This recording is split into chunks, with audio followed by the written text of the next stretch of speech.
అతడు నా నామము నెరిగినవాడు కనుక నేనతని ఘనపరచెదను. కీర్తనల గ్రంథము 91:14. పరలోకమందున్న మా తండ్రి, నీ నామము పరిశుద్ధపరచబడును గాక. నీ రాజ్యము వచ్చును గాక. నీ చిత్తం పరలోకమందు నెరవేర్చున్నట్లు భూమి యందు నెరవేరును గాక. మా అనుదిన ఆహారం నేడు మాకు దయచేయము. ఇతరులు మా ఎడల చేసిన అపరాధములను మేము క్షమించిన ప్రకారము మా అపరాధములను క్షమించుము. మమ్మల్ని శోధనలోకి తేక కీడు నుంచి తప్పించుము. ఎందుకనగా రాజ్యము, శక్తియు, మహిమ నిరంతరం నీవై ఉన్నాయి తండ్రి. ఆమేన్. యెహోవా నిన్ను ఆశీర్వదించి నిన్ను కాపాడునుగాక.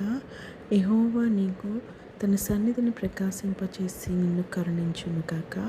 యెహోవా నీ మీద తన సన్నిధి కాంతి ఉదయింపచేసి నీకు సమాధానం కలుగజేయునుగాక.